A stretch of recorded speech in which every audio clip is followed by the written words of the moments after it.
نحمدہ ونصلی علی رسولہ الکریم اما بعد فاعوذ باللہ من الشیطان الرجیم بسم اللہ الرحمن الرحیم رب اشرح لی صدری ویسر لی امری واحلل عقدۃ من لسانی یفقہوا قولی ربی زدنی علما اللہم فقہنا فی الدین آمین یا رب العالمین۔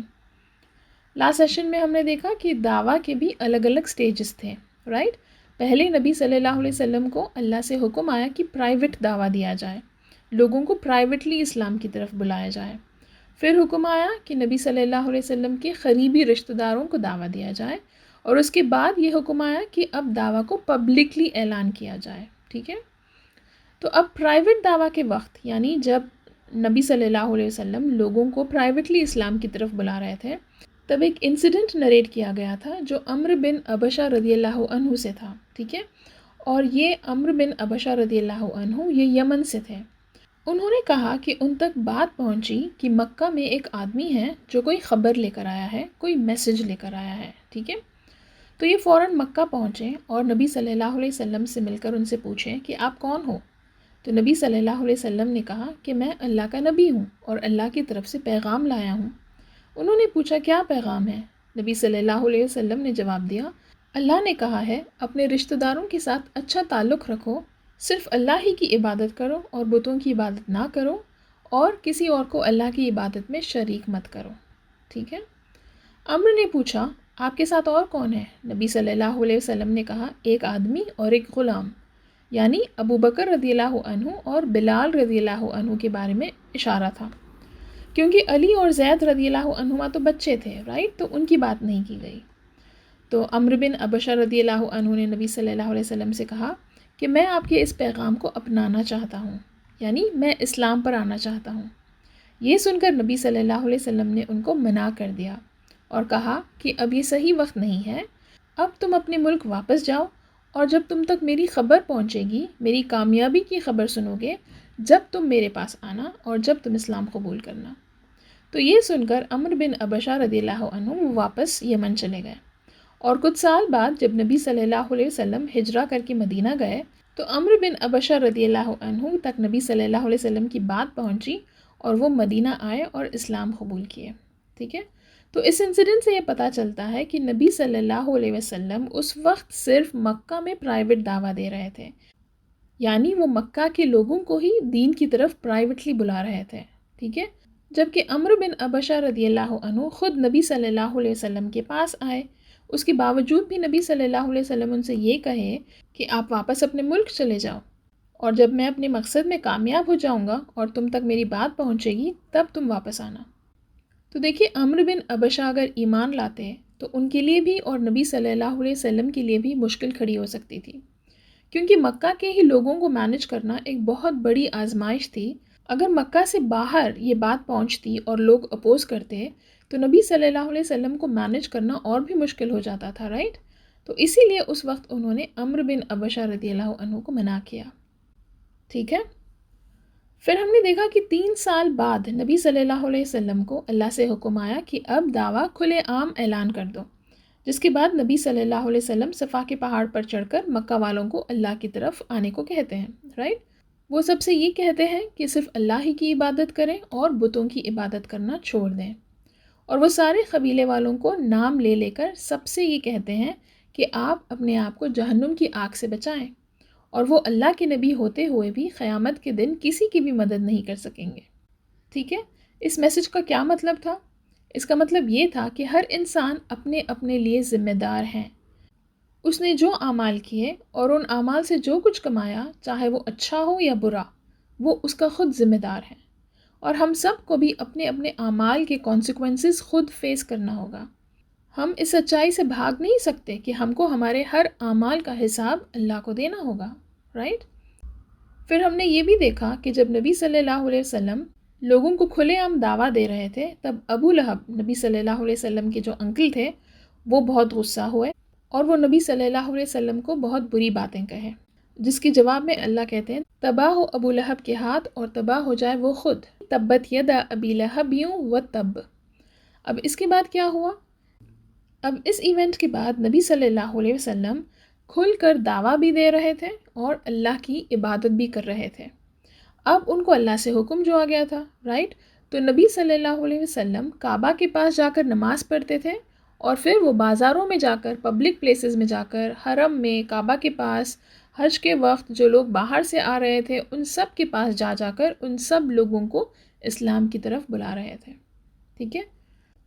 تو دیکھیے کیونکہ اب کھلے عام اعلان کرنے کا وقت آ گیا تھا، تو اسی لیے جو لوگ باہر سے بھی مکہ آتے تھے ان کو بھی دعویٰ دینے کا حکم آ گیا تھا. ٹھیک ہے؟ تو اب ایک رپورٹ میں آیا ہے کہ طارق ابن عبداللہ سے، ٹھیک ہے، کہ نبی صلی اللہ علیہ وسلم ایک بازار میں جا کر لوگوں سے کہہ رہے تھے، یا ایھا الناس قولوا لا الہ الا اللہ تفلحوا، یعنی اے لوگوں کہو لا الہ الا اللہ اور تم فلاح حاصل کرو گے، یعنی تم کامیاب ہو جاؤ گے. تو جب نبی صلی اللہ علیہ وسلم لوگوں سے یہ کہتے تھے، تب ایک آدمی نبی صلی اللہ علیہ وسلم کو فالو کرتا تھا اور نبی صلی اللہ علیہ وسلم کے پیروں پر کنکر مار رہا تھا، جس سے ان کے پیروں سے خون آ رہا تھا. اور وہ آدمی لوگوں سے کہتا تھا کہ اے لوگوں، اس انسان کی بات مت سنو کیونکہ یہ جھوٹا انسان ہے. نعوذ باللہ. اور پتہ ہے یہ آدمی کون تھا؟ یہ ابو لہب تھا. ایسی تھی ابو لہب کی دشمنی نبی صلی اللہ علیہ وسلم کے ساتھ. اور نبی صلی اللہ علیہ وسلم کا ریاکشن کیا تھا اس بات کو لے کر؟ ان پر ان کے چاچا خود پتھر مار رہے تھے اور وہ بس خاموش تھے. وہ خاموشی سے اپنا کام کر رہے تھے، لوگوں میں اسلام کی میسج کو اعلان کر رہے تھے. نبی صلی اللہ علیہ وسلم ہر جگہ جا کر زور زور سے لوگوں سے کہتے کہ اے لوگوں کہو لا الہ الا اللہ اور تم کامیاب ہو جاؤ گے، تم فلاح حاصل کرو گے. جب نبی صلی اللہ علیہ وسلم لوگوں سے یہ کہتے تو لوگ جمع ہو کر ان کی بات سنتے اور پھر اپنے اپنے کام پر لگ جاتے تھے. ایک اور حدیث میں آیا ہے کہ حارث بن حارث سے روایت ہے کہ وہ حج کرنے کے لیے مکہ گئے تو انہوں نے دیکھا کہ وہاں پر کچھ لوگ جمع ہوئے تھے. تو انہوں نے کسی سے پوچھا کہ یہاں کیا ہو رہا ہے؟ تو کسی نے ان کو جواب دیا کہ مکہ کے لوگوں میں سے ایک انسان سابے ہو گیا ہے، یعنی وہ اپنے دین کو چھوڑ کر کسی اور کے دین کو اپنایا ہے. پھر جب یہ قریب جا کر دیکھے تو انہوں نے دیکھا کہ نبی صلی اللہ علیہ وسلم وہاں پر موجود تھے اور وہ لوگوں کو اسلام کی طرف دعویٰ دے رہے تھے، اسلام کی طرف بلا رہے تھے. وہ لوگوں کو اللہ کی عبادت کی طرف بلا رہے تھے اور لوگ ان کی بات کو ڈینائی کر رہے تھے، یعنی ان کی بات کو منع کر رہے تھے اور ان کو فزیکلی بھی تکلیف پہنچا رہے تھے. تو دیکھیے اب تک ہم نے کیا دیکھا کہ پہلے لوگوں نے سنا اور وہ چپ تھے، پھر ہم نے دیکھا کہ لوگ سنے اور منع کیے، اور اس کے بعد کیا ہو رہا تھا؟ اب لوگ نبی صلی اللہ علیہ وسلم کو فزیکلی تکلیف دے رہے تھے. ٹھیک ہے؟ اور نبی صلی اللہ علیہ وسلم کافی دیر تک اس دن لوگوں کو کنٹینیوسلی بلا رہے تھے اللہ کی طرف، اسلام کی طرف، جب تک کہ لوگ چلے نہیں گئے تھے. پھر ایک لڑکی نبی صلی اللہ علیہ وسلم کے پاس آئی اور وہ اپنے ساتھ ایک رومال اور پانی لے کر آئی اور اس کے سر کا دوپٹہ ٹھیک طرح سے کور کیا ہوا نہیں تھا. نبی صلی اللہ علیہ وسلم نے اس لڑکی سے لے کر پانی پیا اور وضو بھی کیے اور انہوں نے کہا کہ اے میری بیٹی، اپنا دوپٹہ اپنے سر پر ٹھیک سے اوڑھو اور اپنے والد کے لیے پریشان مت ہو. کہا گیا ہے کہ یہ نبی صلی اللہ علیہ وسلم کی بیٹی زینب رضی اللہ عنہا تھی. تو دیکھیے لوگوں کا ریاکشن کیسا تھا. جیسا ہم نے ابھی کہا تھا کہ پہلے وہ لوگ چپ چاپ سنے، پھر اپوز کرنے لگے، پھر منع کرنے لگے، اور اب نبی صلی اللہ علیہ وسلم کو تکلیف دینے لگے. ٹھیک ہے، ان کو نقصان پہنچا رہے تھے. نبی صلی اللہ علیہ وسلم کو ٹارچر بھی کیا جا رہا تھا، اس کے باوجود بھی نبی صلی اللہ علیہ وسلم نہیں رکے. وہ ہر جگہ جاتے تھے اور لوگوں کو اسلام کی طرف بلاتے تھے. تو دیکھیے اب لوگوں کے اس طرح کی حرکتوں سے دن بدن نبی صلی اللہ علیہ وسلم کے لیے یہ کام مشکل ہوتا جا رہا تھا. تو آخر کیوں یہ لوگ محمد صلی اللہ علیہ وسلم کو اللہ کا رسول نہیں مان رہے تھے؟ تو اس کے کئی سارے ریزنز تھے. ٹھیک ہے، سب سے پہلے ریزن تو یہ تھا کہ ان کو ڈر تھا کہ کہیں ان کو مالی نقصان نہ ہو. اور کس بات کا نقصان؟ کیونکہ دیکھیے دور دور سے لوگ ان کے پاس یعنی مکہ آتے تھے عبادت کے لیے، رائٹ؟ تو جب لوگوں کو یہ پتہ چلے گا کہ ان لوگوں کا مذہب ہی بدل گیا، یعنی مکہ والوں نے اپنا مذہب بدل لیا ہے، تو پھر لوگ ان کے پاس نہیں آئیں گے. اور اگر لوگ نہیں آئیں گے تو پھر ان کو مالی نقصان ہوگا، ان کو بہت لاس ہوگا، کیونکہ مکہ والے ان پلگرم سے جو حج اور عمرہ کے لیے آتے تھے ان سے بہت سارے پیسے کماتے تھے. ٹھیک ہے، تو ان کو پہلے یہ ڈر تھا. دوسرا ڈر یہ تھا کہ یہ لوگ بت بناتے تھے، رائٹ؟ ان کا ایک پورا بزنس ہوتا تھا مکہ میں. تو اگر یہ لوگ بتوں کی عبادت نہیں کریں گے، بتوں کی عبادت کرنا روک دیں گے، تو پھر نہ بت بنائے جائیں گے، نہ پھر ان کو کوئی خریدے گا، رائٹ، جس سے اگین ان کا بہت بڑا نقصان ہوگا. تو اس لیے ان کو یہ ڈر تھا کہ کہیں ان کا مالی نقصان نہ ہو جائے. نیکسٹ ریزن کیا تھا کہ یہ لوگ نبی صلی اللہ علیہ وسلم کو اللہ کا رسول کیوں نہیں مانتے تھے؟ کیونکہ ان لوگوں کے بیچ جلن اور حسد تھی. ایز ٹرائبس، یہ لوگ جو ڈفرینٹ ٹرائبس کے تھے، ڈفرینٹ قبیلے کے تھے، ان میں کمپٹیشن ہوتا تھا. اور یہ کمپٹیشن کس بات کا ہوتا تھا؟ کہ کون سب سے بہتر ہے، کس کی ٹرائب سب سے بڑی ہے، کون کس کو رول کرے گا، کس کے پاس سب سے زیادہ پیسہ ہے، کس کے پاس سب سے زیادہ پاور ہے. اس بات کو لے کر ان کے بیچ جلن ہوتی تھی. وہ ایک دوسرے سے جلتے تھے اور ایک دوسرے سے کمپیٹ کرتے تھے. اور ایسے میں بنو ہاشم کے قبیلے سے محمد صلی اللہ علیہ وسلم کو نبی ماننا، اس کا مطلب یہ تھا کہ سارا پاور بنو ہاشم کو مل جائے گا. ٹھیک ہے. اور بنو ہاشم کا جو قبیلہ تھا، ان کے بہت سارے کمپٹیٹرز تھے، بہت سارے دشمن تھے، جس میں سے ایک ٹرائب تھی بنو مخزوم. یہ تھی ابو جہل کی ٹرائب. اور ابو جہل بھی نبی صلی اللہ علیہ وسلم کا اور اسلام کا بہت بڑا دشمن تھا. اور اس کی دشمنی کس لیے تھی؟ اسی ٹرائبس کو لے کر تھی، کیونکہ وہ چاہتے تھے کہ بنو مخزوم بنو ہاشم سے اور زیادہ پاورفل ہو جائے. اور اگر یہ لوگ نبی صلی اللہ علیہ وسلم کو اللہ کا رسول مانیں گے تو پھر بنو ہاشم بنو مخزوم سے اور زیادہ پاورفل ہو جائے گا. رائٹ. تو اس لیے ان لوگوں کے بیچ یہ ٹرائبل ایشوز تھے، جس کی وجہ سے یہ لوگ ایک دوسرے سے جلتے تھے اور ایک دوسرے کے دشمن بھی تھے. ٹھیک ہے. اس لیے یہ ایک دوسرا ریزن تھا جس کی وجہ سے یہ نبی صلی اللہ علیہ وسلم پر ایمان نہیں لانا چاہتے تھے. ٹھیک ہے. انفیکٹ وہ لوگ یہ سوچتے تھے کہ وہ لوگ نبی صلی اللہ علیہ وسلم سے زیادہ ڈیزرونگ تھے. وہ چاہتے تھے کہ اللہ ان میں سے کسی کو چنے، ان میں سے کوئی نبی ہوتا. محمد صلی اللہ علیہ وسلم کی ان کی نظر میں کوئی حیثیت نہیں تھی. کیوں؟ کیونکہ وہ یتیم تھے اور وہ غریب تھے. رائٹ. تو ان کا مائنڈ سیٹ یہ تھا کہ یہ نبی بن کر ان لوگوں پر کیسے رول کر سکیں گے. تو اس لیے انہوں نے نبی صلی اللہ علیہ وسلم کو اللہ کا رسول نہیں مانا. ٹھیک ہے. اب نیکسٹ ریزن کیا تھا؟ فورتھ ریزن تھا ان کا ایروگنس، ان کا تکبر. یہ لوگ اپنے باپ دادا کے دین پر اتنے اسٹرانگ تھے کہ ان کو لگتا تھا کہ ان کے خلاف جانا غلط بات ہے. ٹھیک ہے. وہ یہ سوچ بھی نہیں سکتے تھے کہ ان کے باپ دادا کبھی غلط ہو سکتے ہیں، کیونکہ دیکھیے وہ لوگ اپنے باپ دادا کے نام سے اپنے قبیلے چلاتے تھے. ان کے لیے ان کے باپ دادا کا نام صرف ایک آئیڈینٹی نہیں تھی، ان کا آنر تھا، ان کی عزت اور ان کا رتبہ تھا. ٹھیک ہے. اس لیے وہ لوگ اپنے ٹرائبس کو اپنے دادا اور پردادا کے نام سے بلاتے تھے. رائٹ. تو یہ ماننا کہ وہ لوگ غلط ہوں گے، یہ ان کے لیے ناممکن تھا. ٹھیک ہے. تو یہ بھی ایک اور ریزن تھا جس کی وجہ سے یہ لوگ نبی صلی اللہ علیہ وسلم پر ایمان نہیں لائے. تو اللہ نے بھی ان کی اس حرکت کو لے کر سورہ لقمان کی آیت نمبر 21 میں کہا ہے، اور جب ان سے کہا جاتا کہ جو کتاب اللہ نے نازل کی ہے اس پر ایمان لاؤ، تو وہ کہتے ہیں کہ ہم تو اسی کی پیروی کریں گے اور اسی پر ایمان لائیں گے جس پر ہم نے اپنے باپ داداؤں کو پایا ہے. تو ایسا تھا ان کا ایروگنس، ان کا غرور، ان کا گھمنڈ، کہ ان کو لگتا تھا کہ وہ جو کر رہے ہیں صرف وہی صحیح ہے اور باقی سب کچھ غلط ہے. ٹھیک ہے. تو جیسے جیسے لوگ دھیرے دھیرے اسلام کی طرف آ رہے تھے، قریش کا غصہ بڑھتا جا رہا تھا. ٹھیک ہے. اب اس کے بعد کیا ہوا؟ حج کا وقت آیا. ٹھیک ہے. اب کیونکہ حج کا وقت آیا تو باہر سے لوگ حج کے لیے مکہ آئیں گے. رائٹ. تو قریش کو یہ ڈر تھا کہ کہیں نبی صلی اللہ علیہ وسلم اور مسلمان مل کر ان لوگوں کو جو حج کے لیے آئیں گے، ان لوگوں کو انفلوئنس نہ کر دیں. ٹھیک ہے. اور ان کو یہ ڈر بھی تھا کہ کہیں ان کا دین ان کے سامنے کمزور نہ ہو جائے.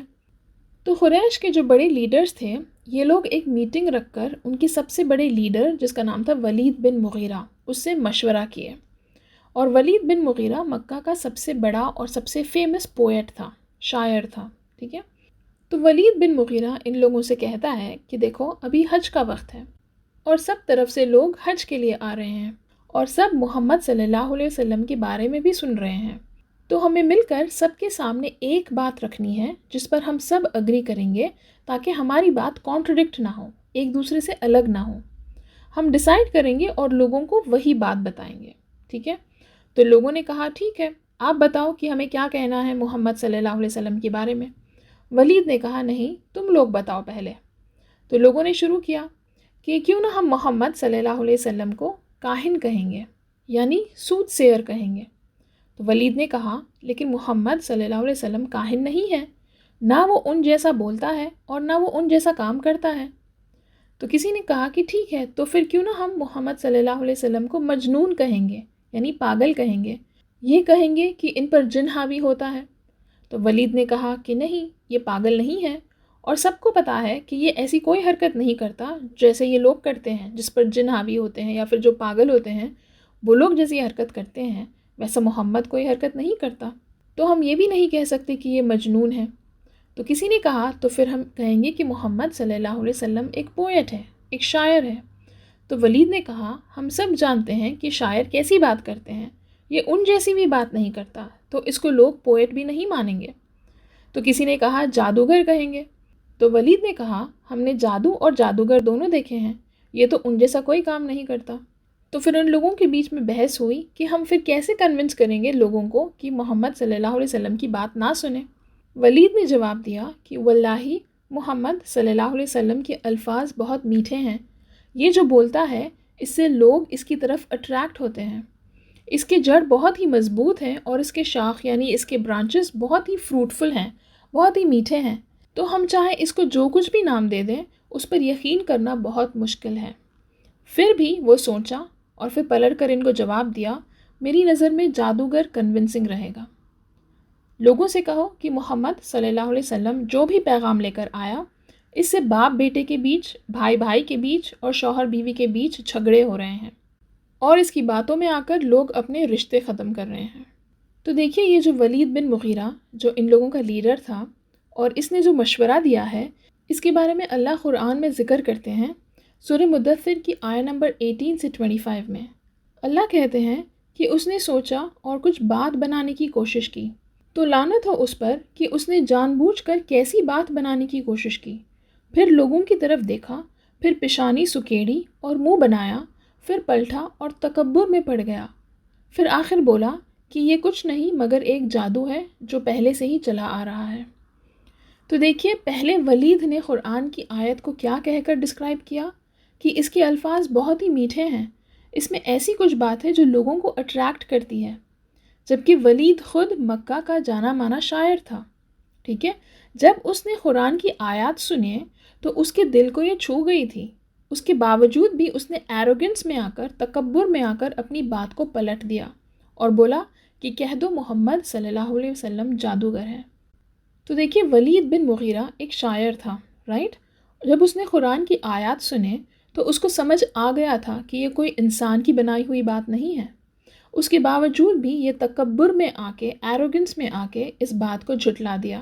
تو اللہ نے بھی اس کی اس حرکت کو قرآن میں بیان کیا ہے اور اللہ نے اس پر لعنت بھیجی ہے کہ کیسے یہ جان بوجھ کر اپنی بات کو پلٹ دیا اور بولا کہ کہہ دو محمد صلی اللہ علیہ وسلم جادوگر ہے۔ سچ سمجھنے کے باوجود بھی اس نے سچ کو جھٹلا دیا۔ ٹھیک ہے، تو اب فائنلی ان کے بیچ کیا ڈیسائیڈ ہوا کہ جو لوگ مکہ آئیں گے ان سے یہ کہہ دیں گے کہ محمد صلی اللہ علیہ وسلم کی بات نہ سنیں کیونکہ یہ جادوگر ہے۔ ٹھیک ہے، تو قریش نے اپنے چھوٹے چھوٹے گروپس بنائے اور جگہ جگہ پر ان کے لوگوں کو کھڑا کر دیے جہاں سے لوگ حج کے لیے آتے تھے، اور ان سے کہہ دیا کہ جیسے ہی یہ لوگ آئیں گے تو ان سے کہنا کہ محمد صلی اللہ علیہ وسلم کی بات نہ سنو کیونکہ وہ ایک جادوگر ہے اور وہ لوگوں میں فساد ڈال رہا ہے۔ ٹھیک ہے، اور دیکھتے ہی دیکھتے سب لوگ محمد صلی اللہ علیہ وسلم کے بارے میں یہ امپریشن فارم کرنے لگ گئے کہ محمد صلی اللہ علیہ وسلم ایک جادوگر ہے۔ تو اب جب حج شروع ہوا تب نبی صلی اللہ علیہ وسلم ان لوگوں کے پاس گئے جو باہر سے مکہ آئے تھے حج کے لیے، ان لوگوں کے پاس گئے اور ان کو جا کر اسلام کی طرف بلائے، ان سے بولے کہ شرک چھوڑ دو اور صرف اللہ ہی کی عبادت کرو۔ اور جب یہ لوگوں سے یہ بات کہہ رہے تھے، لوگوں کو دین کی طرف بلا رہے تھے، تو ان کے پیچھے پیچھے کون آتا ہے؟ ابو لہب۔ جیسے جیسے نبی صلی اللہ علیہ وسلم لوگوں سے بات کرتے تھے، ابو لہب آ کر ان لوگوں سے کہتا کہ اس انسان کی بات مت سنو کیونکہ یہ جھوٹا ہے، اور اس طرح وہ نبی صلی اللہ علیہ وسلم کو ہیوملیٹ کرتا تھا، ان کو تکلیف پہنچاتا تھا، ان کے منہ پر وہ آ کے لوگوں سے کہتا کہ ان کی بات مت سنو۔ تو اس طرح دیکھتے ہی دیکھتے اب پورے عرب میں سب کو محمد صلی اللہ علیہ وسلم کے بارے میں اور ان کے مشن کے بارے میں بات پتہ چل گئی تھی۔ ٹھیک ہے، تو قریش محمد صلی اللہ علیہ وسلم کو روکنے کے لیے بہت کوشش کر رہے تھے، کبھی ان کا مذاق اڑا رہے تھے تو کبھی ان کے بارے میں بری باتیں کر رہے تھے۔ کیوں یہ لوگ ایسا کر رہے تھے؟ تاکہ نبی صلی اللہ علیہ وسلم کو ڈرا سکیں، روک سکیں۔ دیکھیے لوگ ہر زمانے میں انبیاء کو، یعنی جو پروفٹس آئے تھے، ان کو منع کرنے کے لیے ان کی عزت پر وار کرتے تھے، ان کو بے عزت کرتے تھے، ان کے بارے میں بری بری باتیں کرتے تھے. کیوں؟ کیونکہ جب انسان کی عزت پر وار کیا جائے گا تو انسان میں کانفیڈنس نہیں رہے گا، رائٹ؟ اور جب کانفیڈنس نہیں رہے گا تو پھر انسان جو مشن کرنا ہے اس کو وہ پورا کیسے کر سکے گا؟ نہیں کر سکے گا، رائٹ؟ تو اسی لیے انبیاء کو روکنے کے لیے، یعنی پروفٹس کو اپنے مشن سے روکنے کے لیے، لوگ ہمیشہ ان کی بے عزتی کرتے تھے، ان کی عزت پر حملہ کرتے تھے. اور نبی صلی اللہ علیہ وسلم کے ساتھ بھی وہی سب کچھ ہو رہا تھا. تو بیسکلی قریش بھی اسی طرح نبی صلی اللہ علیہ وسلم کو موک کر رہے تھے، ان کا مذاق اڑا رہے تھے، ان کو اسلام کو آگے پھیلانے سے روک رہے تھے. ٹھیک ہے؟ تو بیسکلی جب بھی کوئی لوگ مکہ آ رہے تھے یا تو عمرہ یا تو حج کے لیے، تو نبی صلی اللہ علیہ وسلم ان کے پاس جا کر ان کو دین کی طرف بلاتے تھے، اور قریش جو تھے وہ ان لوگوں کے پاس جا کر نبی صلی اللہ علیہ وسلم کے بارے میں بری باتیں کہتے تھے. اور وہ لوگوں سے کیا کہتے تھے؟ تو بیسکلی وہ لوگوں سے یہ کہتے تھے کہ محمد صلی اللہ علیہ وسلم نے قرآن کو خود لکھا ہے. بیسکلی جو قرآن کے آیات نبی صلی اللہ علیہ وسلم سناتے تھے لوگوں کو، تو یہ قریش یہ کہتے تھے کہ وہ جو آیات سنا رہے ہیں وہ خود لکھ رہے ہیں. تو کبھی یہ کہتے تھے کہ شاید کوئی ان کی مدد کر رہا ہے اس کو لکھنے میں، کیونکہ نبی صلی اللہ علیہ وسلم کو پڑھنا لکھنا نہیں آتا تھا، رائٹ؟ تو پھر کبھی یہ بھی کہتے تھے کہ شاید کوئی جن نبی صلی اللہ علیہ وسلم کی مدد کر رہا ہے. تو یہ لوگ ایسی باتیں کر کے نبی صلی اللہ علیہ وسلم کے بارے میں بری بری باتیں کر رہے تھے. اور اس کے جواب میں بھی اللہ نے سورہ فرقان کی آیت نمبر 4 سے آیت نمبر 6 میں کہا ہے کہ کافر کہتے ہیں کہ قرآن من دھڑک باتیں ہیں جو محمد صلی اللہ علیہ وسلم نے خود اپنے آپ سے بنائی ہیں، اور کچھ دوسرے لوگوں نے اس میں ان کی مدد کی ہے. اللہ کہتے ہیں کہ یہ لوگ ایسا کہہ کر ظلم کر رہے ہیں اور جھوٹ کہہ رہے ہیں. اور کافر یہ بھی کہتے ہیں کہ یہ تو پرانے لوگوں کی، یعنی اینشنٹ لوگوں کی کہانیاں ہیں جو نبی صلی اللہ علیہ وسلم نے جمائے ہیں، جس کو صبح اور شام پڑھتے ہیں. تو اللہ نبی صلی اللہ علیہ وسلم سے کہتے ہیں کہ ان سے کہہ دو کہ قرآن کو اس نے اتارا ہے جو آسمان اور زمین کے بھید جانتا ہے. تو یہاں پر دیکھیے اللہ کیسا کلیئر کر رہے ہیں کہ یہ لوگ کیا کہہ رہے تھے نبی صلی اللہ علیہ وسلم سے، اور اس کے جواب میں اللہ یہ آیات نازل کرتے ہیں. سبحان اللہ، کہ اللہ سے کوئی چیز چھپی نہیں ہے، اللہ سب کے بھید جانتے ہیں، انفیکٹ سب کے دلوں کے بھید بھی جانتے ہیں. اور اللہ یہ بہت اچھے سے جانتے ہیں کہ یہ لوگ کیا کہہ رہے تھے نبی صلی اللہ علیہ وسلم کے خلاف اور کیوں کہہ رہے تھے. تو قریش نبی صلی اللہ علیہ وسلم کا مذاق اڑاتے ہوئے یہ بھی کہتے تھے کہ یہ کیسا رسول ہے جو کھانا کھاتا ہے اور بازاروں میں چلتا پھرتا ہے؟ کیوں نہ اس کے پاس کوئی فرشتہ بھیجا گیا جو اس کے ساتھ رہتا اور جو نہ ماننے والے لوگ ہیں ان کو دھمکاتا. اور اس کا ذکر بھی اللہ نے سورہ فرقان کی آیت نمبر 7 میں کہا ہے کہ قریش نبی صلی اللہ علیہ وسلم کے بارے میں یہ کہتے ہیں. تو دیکھیے آخر یہ لوگ نبی صلی اللہ علیہ وسلم کے بارے میں اتنی بری بری باتیں کیوں کہہ رہے تھے؟ صرف اسی لیے کہ ان کو نبی صلی اللہ علیہ وسلم کو اللہ کا رسول نہیں ماننا تھا، اس لیے ان پر اتنے الزام لگا رہے تھے. ان کو یہ اکنالج ہی نہیں کرنا تھا کہ نبی صلی اللہ علیہ وسلم ابراہیم علیہ السلام اور اسماعیل علیہ السلام کے دین کا ہی پیغام لے کر آئے ہیں، انہی کا میسج لے کر آئے ہیں. یاد ہے نا، وہ لوگ اپنے آپ کو بہت ہی بڑے سمجھتے تھے. کیوں؟ کیونکہ وہ لوگ اسماعیل علیہ السلام کی ٹرائبز، ان کی لینیج سے ہیں، رائٹ؟ تو اس کے باوجود بھی کہ نبی صلی اللہ علیہ وسلم بھی جو ابراہیم علیہ السلام اور جو اسماعیل علیہ السلام میسج لے کر آئے ہیں، جو ان کا پیغام تھا، نبی صلی اللہ علیہ وسلم کا بھی وہی میسج تھا، اس کے باوجود بھی وہ لوگ یہ ماننے کو تیار نہیں تھے. انفیکٹ یہ لوگ کیا کہتے تھے کہ ابراہیم علیہ السلام اور اسماعیل علیہ السلام کے لینیج سے یہ لوگ آئے ہیں، رائٹ؟ لیکن اس کے باوجود بھی یہ لوگ بھٹکے ہوئے تھے.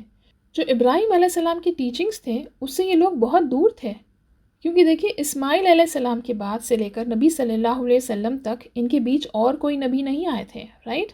تو اسی لیے یہ لوگ ابراہیم علیہ السلام کے دین سے بھی بھٹک گئے تھے، بہت دور ہو گئے تھے. اور جب نبی صلی اللہ علیہ وسلم آئے تب تک کافی وقت گزر چکا تھا، اور جب تک ان کا دین جو ابراہیم علیہ السلام کے جو ٹیچنگز تھے یہ لوگ اس کو بھول چکے تھے، ان میں کافی سارے چینجز لا چکے تھے. جیسے یہ لوگ کعبہ کا طواف تو کرتے تھے، لیکن جیسا ابراہیم علیہ السلام کرتے تھے ویسا نہیں کرتے تھے. صدقہ اور قربانی بھی دیتے تھے، لیکن وہ بھی لوگوں میں اپنا نام بڑا ہو اس لیے دیتے تھے، اپنے ٹرائبز کا نام بڑا ہو اسی لیے دیتے تھے. ان کے اعمال میں صرف فزیکل ایکشنز تھے. اسپرچولی یہ لوگ اللہ سے بہت دور تھے، اللہ کو مانتے تھے، اللہ کو اپنا رب سمجھتے تھے، لیکن پھر بھی اللہ کے ساتھ بتوں کی بھی عبادت کرتے تھے. اسی لیے تو ان کے پاس عربک لینگویج پر اتنا کمانڈ ہونے کے باوجود بھی ان کے اندر قرآن نہیں اتری، ان کے دلوں میں قرآن نہیں اتری. وہ اس سے فائدہ نہیں اٹھا سکے، اور اب یہ لوگ ڈر رہے تھے کہ کہیں محمد صلی اللہ علیہ وسلم کا دین ان کے دین سے آگے نہ چلے جائے یا ان کے دین سے اور زیادہ پاورفل نہ ہو جائے، اور اس لیے یہ لوگ نئے نئے ٹیکٹکس بنا کر نبی صلی اللہ علیہ وسلم کو روکنے کی کوشش کر رہے تھے۔ یہ لوگ رسول اللہ صلی اللہ علیہ وسلم پر کبھی تہمت لگاتے تھے، تو کبھی ان سے بحث کرتے تھے، تو کبھی ان کے ساتھ برا سلوک کرتے تھے، اور کبھی ان کو ٹارچر بھی کر رہے تھے، ٹھیک ہے۔ اور یہ معاملہ صرف نبی صلی اللہ علیہ وسلم کے ساتھ ہی نہیں، بٹ ان کے ساتھ ساتھ جو لوگ مسلمان ہوئے تھے اب ان کے ساتھ بھی کیا جا رہا تھا، یعنی ان کو بھی ستایا جا رہا تھا اور ان کو بھی ٹارچر کیا جا رہا تھا۔ اور جب بھی ان لوگوں کا نبی صلی اللہ علیہ وسلم کے ساتھ آمنا سامنا ہوتا تو یہ ان کو دیکھ کر غصے سے کہتے کہ یہی وہ آدمی ہے جنہوں نے ہمارے بتوں کے بارے میں بری باتیں کی ہیں، جبکہ دیکھیے نبی صلی اللہ علیہ وسلم نے کبھی بھی ان کے بتوں کو انسلٹ نہیں کیا، کبھی بھی وہ ان کے بتوں کو بری باتیں نہیں کیے۔ وہ تو ان لوگوں کی عادت تھی کہ ہر بات کو ایگزیجریٹ کر کے بتانا۔